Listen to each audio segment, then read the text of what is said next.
falando hoje sobre a vergonha.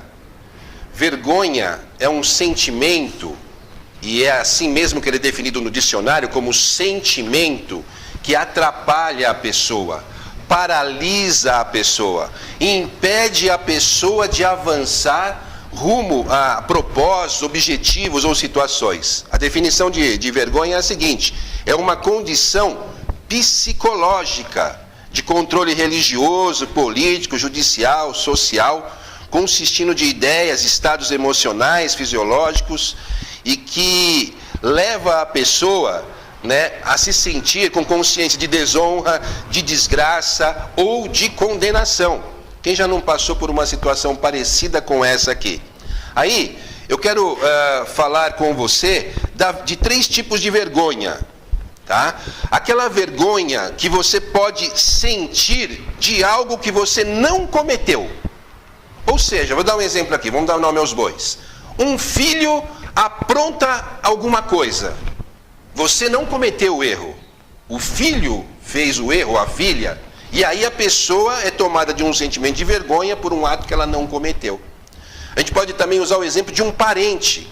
Aqui em São Paulo, nos últimos anos, a gente tem vários crimes famosos que ficam aí na mídia, sobrenomes famosos, que quando a gente fala, já associa determinado crime. Matou a filha, matou o irmão, e aí a família daquela pessoa pode ser tomada por vergonha, também por um ato que ela não cometeu, simplesmente por ter o sobrenome daquela pessoa que foi para a mídia, que cometeu aquele ato criminoso. E em terceiro lugar, a vergonha por causa de um ato errado que veio a cometer.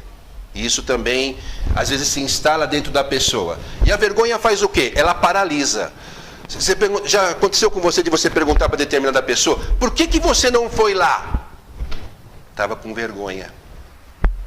Por que você não foi conversar com ele, conversar com ela? Estava com vergonha. Olha o que a vergonha faz. Ela impede, às vezes, a pessoa de restaurar uma amizade, de restaurar uma comunhão, de restaurar uma presença num lugar, seja na família, seja na igreja, seja no trabalho, seja lá em função do que aconteceu. Percebe como é sério? E o que Deus quer da sua vida, da minha vida e da sua vida, é que a gente aprenda a gerenciar as nossas emoções. Então, nesse título que nós estamos falando aqui, você não pode deixar que a vergonha venha te paralisar. Eu quero te dar nessa manhã 4 maneiras para que você não permita que a vergonha te atrapalhe em alguma área da sua vida. Eu quero usar um texto como base. Abra a Bíblia aí em Lucas capítulo 15, versículo 11. Lucas capítulo 15, versículo 11. Aqui tem um caso clássico, onde a gente pode aprender de uma pessoa que venceu a vergonha e ela então restaurou algo que ela havia perdido. Tá? Isso aqui você pode aplicar em várias situações da vida. Lucas capítulo 15, no versículo 11. E Jesus disse ainda: um homem tinha 2 filhos. Certo dia o mais moço disse ao pai: pai, eu quero que o Senhor me dê agora a minha parte da herança. E o pai repartiu os bens entre os 2. Poucos dias depois, o filho mais moço ajuntou tudo o que era seu e partiu para um país que ficava muito longe. Ali viveu uma vida cheia de pecado e desperdiçou tudo o que tinha.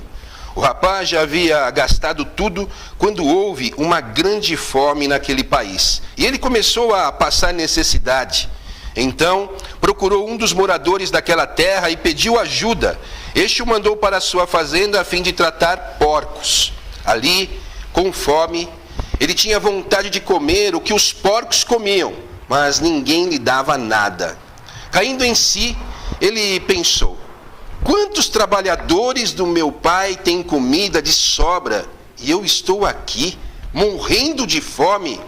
Eu vou voltar para a casa do meu pai e dizer: pai, eu pequei contra Deus e contra o Senhor. Eu não mereço mais ser chamado de seu filho. Me aceite como um dos seus trabalhadores. Então saiu dali e voltou para a casa do pai. Quando o rapaz ainda estava longe de casa, o pai o avistou e, com muita pena do filho, correu e o abraçou e o beijou. E o filho disse: pai, eu pequei contra Deus, eu pequei contra o Senhor, eu não mereço mais ser chamado seu filho. Mas o pai ordenou aos empregados: depressa, tragam a melhor roupa, vistam nele, ponham um anel no dedo dele e sandálias nos seus pés. Também tragam e matem um bezerro gordo. Vamos começar a festejar, porque este meu filho estava morto e viveu de novo, estava perdido e foi achado. E começaram a festa. Aqui tem um caso de uma situação onde a pessoa venceu toda a vergonha e tomou as medidas que ela precisava tomar para resolver a situação. Se você permitir em algum ponto da sua vida que a vergonha se instale, você perde. Você fica paralisado, você não restaura, você não avança e às vezes deixa de desfrutar de momentos especiais, com pessoas especiais ou que podem se tornar especiais na sua vida. Tudo por causa da vergonha. Quem está entendendo o que está sendo ministrado aqui hoje? Se você aprender a gerenciar esse sentimento dentro de você, com certeza você vai ganhar. Primeira maneira de vencer a vergonha. Escrever aqui, ó. Isso aqui é poderoso. Humilhar-se. Quem se humilha é exaltado. Não é? A própria palavra de Deus diz em Mateus 23, 12. E o que a si mesmo se exaltar será humilhado, e o que a si mesmo se humilhar será exaltado. Foi Jesus que disse isso. E também em 1 Pedro 5,6 diz assim: humilhai-vos, pois, debaixo da potente mão de Deus, para que a seu tempo ele vos exalte. Imagine uma situação que alguém fez algo contra você, aí ele chega para você e fala assim: ó, fiz mesmo, já está feito, o que eu vou fazer? Está feito, está feito. Como você vai reagir? Agora, e se ele chegar diante de você e falar assim: meu, me perdoa, olha, no cimo onde eu estava com a cabeça, pisei na bola, subi sobre a bola, meu, me perdoa. Como você vai reagir? Quem chega todo de pose, soberbo, normalmente não consegue nada. Diante de Deus também é assim. Quem se exalta, né? Então, até um terapeuta falando sobre a vergonha, ele fala assim: o sentimento de vergonha, às vezes mostra pra gente como a gente é finito e limitado. Então, humilhar-se é uma maneira de restaurar. A gente nem sabe se a outra pessoa vai aceitar o pedido, mas você faz sua parte. O que esse moço fez? Eu vou chegar lá para o meu pai e falar: eu não sou digno de estar aqui, de ser chamado teu filho, mas me considera como um empregado seu. Mas eu estou aqui. Ele estava se humilhando? Ele estava se humilhando. Ele estava dando passos no caminho da restauração? Estava dando passos no caminho da restauração. E assim tem que ser. Quando a gente aprende a gerenciar as nossas emoções e não permite que um sentimento, porque vergonha é definida como uma condição psicológica, está dentro da cabeça da pessoa. É a pessoa que tem que tomar a decisão de mudar isso. Primeira coisa que você tem que fazer, qual que é? Humilhar-se. Segunda maneira para vencer a vergonha. Também vou escrever aqui, ó. Arrepender-se. Quem sabe o que quer dizer arrependimento? Já foi falado algumas vezes aqui. Olha, arrependimento vem do grego da palavra metanoia. Sabe o que quer dizer? Significa conversão, tanto espiritual como intelectual. É mudança de direção, mudança de mente. Ó, estou indo para cá. Vou ter uma conversão. Convergir? Sim. Então tem que mudar o sentido. Tem que mudar a mente. Isso é conversão. Você passa a pensar diferente, agir diferente. Então, às vezes, você vê algum tipo de pessoa que aprontou algo, você fala assim, ele se arrependeu? Fala, ele falou que se arrependeu, mas ele mudou a atitude? Ah, não, então ele não se arrependeu. Ele não convergiu. Ele não mudou a forma de pensar, ele não mudou a forma de agir. Isso não é arrependimento. Arrependimento é isso, metanoia, é mudar. A pessoa, você olha para ela e você vai ver nela atitudes diferentes daquela que ela fazia. Ele se arrependeu. E você vê na atitude dele que ele se arrependeu, que ele mudou, porque você está enxergando a mudança dele no dia a dia. Não é? Outro dia eu ouvi uma pessoa dizer assim, olha, eu tinha uma boca suja. A minha boca era um latão de lixo. Aí ele se converteu. Hoje você não ouve mais um palavrão da boca dele. Você pode passar segunda, terça, quarta, quinta, sexta, sábado, domingo, segunda, terça, você não vai ver ele falar palavrão. Por quê? Mudou a mente. Houve uma conversão. E você percebe isso nas atitudes da pessoa. Ele realmente se converteu. Então, arrepender-se é um ponto essencial para você trabalhar o sentimento de vergonha. Pode até ter errado, mas eu me humilhei, eu me arrependi e eu tenho uma nova atitude diante de determinadas situações. A Bíblia está repleta de pessoas que cometeram erros, mas que se arrependeram, que vieram para a presença de Deus e tiveram as suas vidas restauradas. O exemplo desse moço que nós lemos aqui é um deles. Né? Ele se arrependeu, ele voltou, percebeu a bobagem que tinha feito, voltou para a casa do pai. Muitas pessoas, presta atenção nisso, eles não vêm para a igreja, para essa, ou para determinada igreja, porque ele está com vergonha. Ou seja, ele está deixando de desfrutar de uma comunhão plena, ele está envergonhado. E às vezes você vai ver o real motivo, talvez nem tenha um motivo tão real e palpável assim, mas a vergonha impede a pessoa de vir. Tem pessoas que não têm uma comunhão plena com a sua família, porque ela está com vergonha. Eu vou lá, né, com essa cara lavada, e alguém pode até estar pensando assim, então tem que ser sem vergonha? No sentido bom da palavra, sim. Vencer isso. Né? Vamos passar o Natal lá com a gente. Ah, não. Olha, ela está deixando passar um Natal, um Réveillon, porque aconteceu alguma, como dizem os meus amigos, uma treta. E a treta envergonha, e aí a pessoa fica 1, 2, 3, 4 anos, 5, às vezes uma vida inteira, sem ter aquele momento especial que poderia ter. Entende isso? Por quê? Está lá dentro dela. E ela não vence. E aquilo estica, ela não toma as medidas, não sai do lugar. E a vida passa rápido. Então, se você está sofrendo algum ataque, seja de que for nesse sentido, vença. Olha o que o moço fez.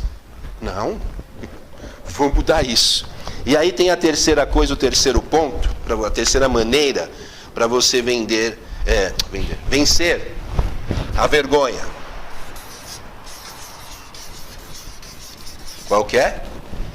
Isso aqui é chave.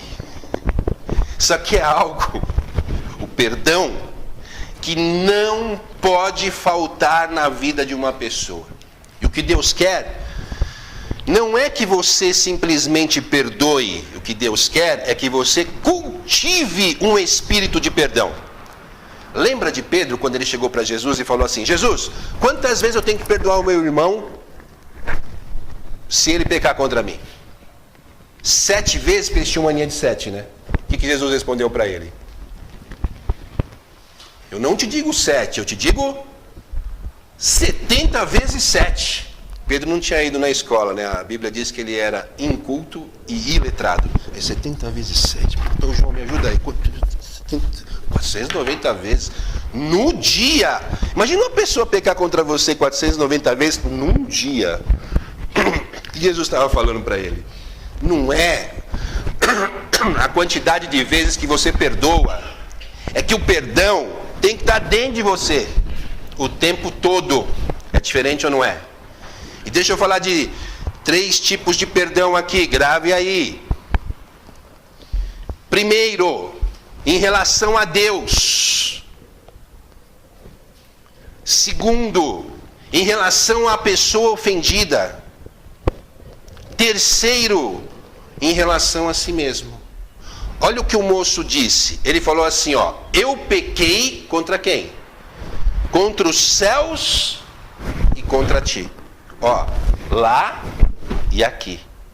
Porque tem gente que às vezes fala assim: não, eu não preciso pedir perdão para ninguém não, eu já pedi perdão para Deus.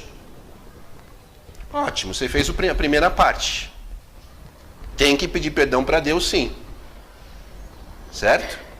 E a segunda? Eu pequei contra os céus e contra você. Você tem que pedir perdão para a pessoa também. Né? Então, ou às vezes ela inverte, né? Eu já pedi perdão aqui, lá está tudo certo. Não, você tem que fazer dos 2 jeitos, é lá e aqui. E o terceiro nível de perdão é em relação a você mesmo. Porque às vezes a pessoa pede perdão para Deus. A pessoa pede perdão para quem ela ofendeu. E ela não se perdoa. E aquilo ainda fica dentro dela. E o sentimento de vergonha ainda está lá dentro dela. E ela ainda age como se ela estivesse escrava e presa àquele erro. Gente, tem que superar. Tem que avançar. A vida tem que seguir, e seguir plena. E aprender a gerenciar as emoções faz parte de uma vida sadia e feliz. Então, pedir perdão aqui para Deus, pedir perdão para quem ofendeu e perdoar-se. Tem pessoas que eu conheço que não se perdoam. Aquilo que ela fez lá 20 anos atrás está na mente dela. E a paralisa e a prende e não tem a capacidade de se perdoar plenamente. Fica se cobrando, se martirizando, se maltratando, se punindo, né? Se autoflagelando. E isso tudo faz o quê? Tira a qualidade de vida. A pessoa não tem uma vida de qualidade. Em quarto lugar, para a gente encerrar essas maneiras de você vencer toda a vergonha, é uma coisa que se não fizer, não adianta nada os outros. Qual que é? Atitude. Você já foi lá? Não, ainda não. Eu vou ver se eu consigo a semana que vem. Aí passa a semana que vem. E aí? Não consegui. E fica. Aí passa um mês, passa um ano e não resolve. Gente, ele não resolve. Ele não se resolve, não resolve a situação, é encolhido, é vergonhoso. Ele fica com vergonha. Como assim? O que o moço fez? Aqui esse menino. Ele falou: eu errei. Olha isso, a casa do meu pai tem tudo lá, eu estou aqui nessa miséria. Não. Aí ele toma uma decisão, ele toma uma atitude. Levantar-me-ei e irei ter com meu pai. Eu vou dizer para ele. Ele toma uma decisão. Eu vou me levantar e vou lá. Não vou ficar sentado aqui. Irmão, tem coisa que você não precisa ficar sentado aí, você tem que levantar e fazer. Porque isso vai trazer um resultado benéfico na tua vida, na tua emoção, na tua mente, no teu espírito, na tua alma, no teu sentimento. Vai restaurar. Ele nem sabia se o pai iria recebê-lo. O pai poderia não recebê-lo, certo? Fala: não, tá, fica aí. Dorme lá. Ele não sabia. Mas ele foi, ele tomou uma atitude. Você não sabe como a pessoa vai reagir, mas faz tua parte. Faz o que você tem que fazer. Não fica preso aos sentimentalismos que a gente às vezes constrói dentro da gente mesmo e que só atrapalha. Dá dor de cabeça, estresse. Né? Então a gente tem que aprender a lançar sobre Deus toda a ansiedade. Né? Quinta-feira eu cheguei aqui para a reunião, minha pressão estava 17/11. Uma pressão de 17/11, você tem que ir para onde? Pronto-socorro. Aí o Ivani falou: vamos lá. Aí a gente fica: não, pronto-socorro e tal. Para onde eu vim? Vim para a casa de Deus. Aí a gente chorou, lançando sobre Deus. Depois vamos tomar um sorvete, uma taça. Ô, irmão, coisa, um santo remédio. Cheguei em casa, medi a pressão, 12/8. A gente brincou que foi o sorvete, né? Não, tomar sorvete é bom, acho que cura. Mas a oração, então, a gente tem atitude de fazer, de lançar, de se livrar, né? Porque ultimamente nós temos sofrido uma pressão bastante grande em N áreas. E se você não toma cuidado com isso, o que isso faz dentro de você? Vira uma bomba. Afeta sua mente, afeta seu jeito de agir, afeta sua saúde. É assim ou não é? Então a gente tem que aprender a gerenciar o que está dentro de nós. Deus te dá essa capacidade. E se você fizer essas 4 maneiras aqui, né, com certeza você recebe um alívio imediato. Qual é a primeira? Humilhar-se. Depois, arrependimento. Depois, perdão. Depois, atitude. Você pode usar para outros sentimentos também que às vezes se instalam aqui dentro, mas funciona muito bem para esse daqui. E Deus há muito tempo tem ministrado aqui no meu coração o quanto isso aqui é danoso, o quanto isso aqui é prejudicial e o quanto isso aqui tem que ser vencido. E eu, quando Deus me deu essa palavra, fiquei analisando algumas situações que você conhece, sabe, falei, é verdade. Tem gente presa hoje, deixando de ter várias coisas que ela poderia ter por causa desse sentimento aqui. Tem que vencer. Tem que tomar atitude. Tem que usar essa arma poderosa aqui do perdão. Se você não consegue, peça ajuda para Deus, o Espírito Santo vai te ajudar. Porque às vezes você vai querer perdoar alguma pessoa, né, e não consegue. Uma vez estávamos numa ministração e foi ministrado sobre o perdão e pedimos à pessoa que fosse orar por aquela pessoa que a ofendeu. Então, falando, vamos orar agora, você a libera, você diz que está perdoando, esse é o primeiro passo, né, desse processo, depois talvez você tenha uma oportunidade com ela mesma, mas você pode começar agora. Vamos orar? Vamos. Aí a gente estava do lado assim, aí ela fez assim, ó. Aí, tipo, você entendeu o que é para fazer? A gente tinha explicado todo o processo, era uma ministração de um curso. Que você tem que abrir a boca e falar, eu estou perdoando tal pessoa. Ela falou, entendi. Vamos orar agora? Vamos. A gente, paciência, né? De novo, escuta, olha, repetimos o processo. Aí ela falou assim, eu não consigo. Eu não consigo. Então, tem situações assim, tem ou não tem? É tão sério aquilo que foi feito que ela não consegue. Aí ela vai pedir ajuda para o Espírito Santo para que nesse processo ela consiga liberar o perdão pleno. Às vezes não acontece assim, ó. A gente quer sair da reunião e falar, ó, Deus. Às vezes é um processo de alguns dias, algumas semanas, mas quando ele se inicia, acontece. Quando ele se inicia, acontece. Daqui a alguns dias você já vai estar leve. Então, usar as armas, elas funcionam, elas só têm que ser aplicadas. Tá? O que o moço fez? Fez. Reconheceu, se humilhou, se arrependeu, né? Não ficou cobrando dele mesmo, falou, vou lá, teve atitude, vou me levantar e vou. O pai recebeu. Nós não vamos entrar nesse mérito, mas se você continuar lendo o texto, como o irmão dele recebeu ele?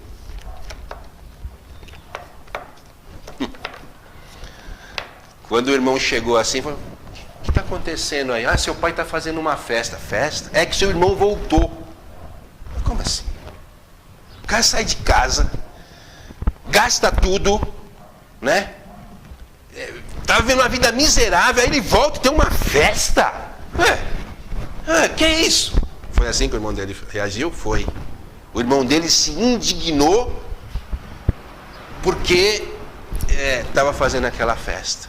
Então, na vida, nós vamos ter reações positivas a nosso respeito. Pessoas que vão falar, pega um anel, pega uma capa, pega uma sandália, meu filho voltou. E tem gente que vai te abraçar. Mas também vai ter aquele que vai te achar um miserável, que vai achar que não é justo, que vai achar que está errado e vai te ofender. O que nós temos é que aprender a lidar com essas coisas, porque elas existem. Existe ou não existe? Tem pessoas que te amam? Tem. Pode ter certeza que tem. Tem pessoas que não vão muito com a sua fachada? Tem. E deve ter pessoas que te odeiam. Fala, mas por quê? Fala, não sei. Não vou com a tua cara. E te persegue às vezes de graça. Isso tudo faz parte da vida, faz ou não faz? Só que só vai abalar aqui se eu permitir. Tome as medidas certas, né? Não deixe que esse sentimento atrapalhe a sua evolução. Talvez alguns precisem já tomar medidas e decisões agora, hoje. Talvez você não precise disso exatamente nesse momento, mas pode precisar em algum ponto da sua vida, onde você vai se sentir envergonhado, e aí você vai falar, nossa, eu não tenho cara para ir lá. Quem já pensou assim ou fez assim algum dia? Eu não tenho cara para aparecer lá. Ó. Por que não? Quem tem óleo de peroba em casa? Se não tem, compra. Aí você vai lá, pega o seu óleo de peroba, faça o processo. Aí chega lá e, oi, como diz o Silvio Santos, oi, né? Uns vão te amar, oh! E outros vão estar com um bico desse tamanho, só te olhando assim. Paciência. Só que você vai estar experimentando um alívio dentro de você. E você vai estar buscando a restauração em áreas e momentos e pessoas que podem ser restauradas. E isso depois você vai glorificar a Deus, porque isso vai te trazer alegria. Quanto aos bicudos, aos que não gostam, enfim, vamos seguir, porque eles sempre vão fazer parte da nossa vida. Jesus veio aqui viver como homem. Todos o amavam? Né? Se você começar a ler esse texto aqui, nós começamos do versículo 11. Mas se você começar bem no comecinho, você vai ver assim, ó, certa ocasião, estou lendo no versículo 1, muitos cobradores de impostos e outras pessoas de má fama chegaram perto de Jesus para ouvir. Os fariseus e os mestres da lei criticavam Jesus, dizendo, ó, os críticos aqui, ó. Está no versículo 1 desse mesmo texto que a gente leu. E era quem? Jesus. E ali no meio da turma tinha quem? Os críticos. Os que não gostavam, os que atacavam, os que queriam ver alguma coisa errada para ter do que falar dele, mesmo que não tivesse. Aí, ó. Não é assim que começa o texto? Gente, os críticos eles existem. Você pode se pintar de verde e amarelo, dourado, eles vão estar lá. O que a gente não pode é deixar que os sentimentos invadam o nosso coração e nos roubem momentos tão preciosos de alegria, comunhão, restauração que Deus quer na nossa vida. Quem entendeu o que o Espírito Santo falou nessa manhã?